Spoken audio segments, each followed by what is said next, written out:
کچھ لوگ شر کا منبع ہوتے ہیں، ضرر رساں ہوتے ہیں، جو لگائی بجھائی کرتے ہیں، غیبت کرتے ہیں، پیٹھ کے پیچھے بات کرتے ہیں، سامنے بات کرتے ہیں، گناہوں کی عیبوں کی ٹو میں رہتے ہیں، ہر وقت جاسوسی کرتے ہیں، لوگوں کے اندرون خانہ تک جھانکنے کی کوشش کرتے ہیں اور امور کو پھر مجالس کے اندر ڈسکس کرتے ہیں۔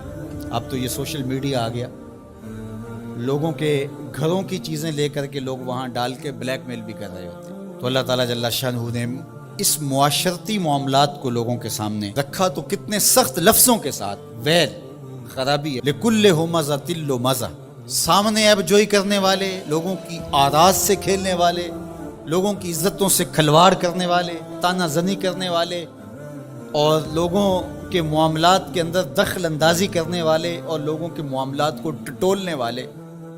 اور جو ہے وہ لوگوں کی تذلیل کرنے والے، ان لوگوں کے لیے خرابی ہے۔ اور اس کے ساتھ جوڑ کے ایک دوسری چیز بیان فرمائی، الذی جمع مالا وعددا، اور وہ لوگ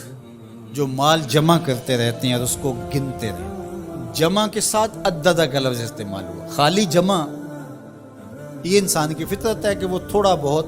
جمع کر رکھتا ہے، سیونگ کرتا ہے تھوڑی بہت، چلو کسی مشکل وقت کام آ جائے۔ بیٹیوں کی شادی، بیٹوں کی شادیاں، گھر بنانا، یہ وہ ماجرے، یہ شریعت میں نامحمود نہیں ہے۔ اگر مال جمع کرنا برا ہوتا تو پھر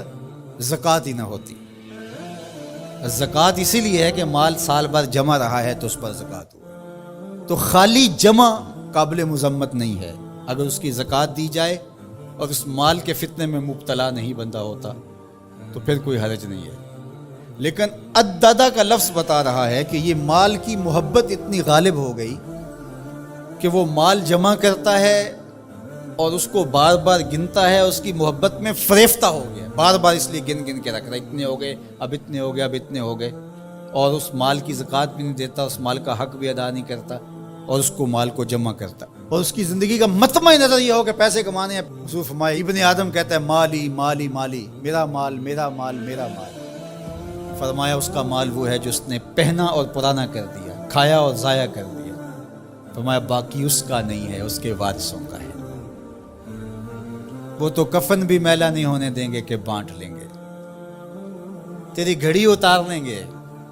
تو خاتون ہے تو تیرا زیور اتار لیں گے، بیٹیاں تبرک کے طور پہ یہ ماں کی نشانی رکھ لیں گے، بیٹا تبرک کے طور پہ قیمتی گھڑی رکھ لے گا، لیکن تیرے ان کپڑوں کو اتارتے ہوئے انہیں ڈر لگے گا، تجھے غسل دیتے ہوئے ڈر لگے گا۔ میاں صاحب بولے، جاندی واری ڈرونا بنیو تے ہاتھ نہ لاندے ڈر دے، جاندی واری ڈرونا بنیو تے ہاتھ نہ لاندے ڈر دے، جنہ لئی تو پاپ کمایا جو کتھے نہیں تیرے کر دے۔ حضرت سیدنا غوث اعظم الشیخ عبد القادر جیلانی بولے، مکان بنا رہا ہے حساب تو دے گا، بسیں گے اور، حساب میں تو وہاں پھنسا ہوا ہوگا، موجیں اور کر رہے ہوں۔ اپنی اولاد کا، اپنے متعلقین کا یہ ذہن بناؤ کہ یہ مال دولت یہ ضرورت ہے ہماری، مقصد نہیں ہے۔ جب مقصد بن جاتا ہے تو تباہی ہے، مقصد نہ بننے دے۔ یحسب ان مالہ اخلدا، وہ گمان کرتے ہیں کہ ان کا مال ان کو لافانی بنا دیتا ہے، ان کو دائمی کر دے گا، ان کا کچھ نہیں بگاڑ سکے گا، پیسہ قاضی الحاجات ہے، ہر دکھ اور درد کا مداوا ہے۔ آپ جواب سنیے، کلا، قرآن مجید کے اس لفظ میں اتنا زور ہے گویا جس طرح کوڑا برس رہا ہے، کلا، ایسا ہرگز نہیں، لَيُنبَذَنَّ فِي الْحُطَمَةِ، ہم اس کو پکڑ کے حطمہ میں ڈال دیں گے۔ پھر خود فرمایا، وَمَا أَدْرَاكَ مَا الْحُطَمَةُ، تمہیں پتہ ہے کہ حطمہ کیا ہے؟ نَارُ اللَّهِ الْمُوقَدَةُ الَّتِي تَطَّلِعُ عَلَى الْأَفْئِدَةِ، یہ اللہ کی جلائی ہوئی آگ ہے جو کلیجے چاٹ جائے گی، جو دل کھا جائے گی۔ إِنَّهَا عَلَيْهِمْ مُؤْصَدَةٌ فِي عَمَدٍ مُمَدَّدَةٍ، فرمایا کہ اس آگ کے اندر ڈال کر کے ان کو راستے بند کر دیے جائیں،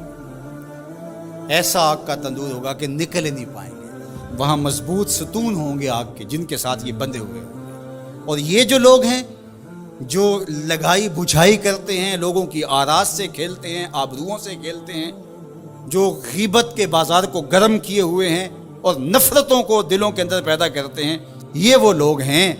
کہ جن کو ایسی آگ میں ڈال دیا جائے گا کہ وہاں ستون ہوں گے، جن ستونوں کے ساتھ یہ زنجیروں کے ساتھ بندھے ہوئے ہوں گے، اور وہاں سے نکلنا بھی چاہیں گے تو نکل ہی نہیں پائیں گے۔ اور اس آگ میں جلتے رہیں گے۔ اللہ ہمیں رحمت للعالمین کا صدقہ جہنم کی سختیوں سے نجات عطا کرے اور ایسے اعمال بجا لانے کی توفیق دے جو جنت کے راستے کا سبب بنے اور جہنم سے آزادی کا مجدہ جاں فضا بنے۔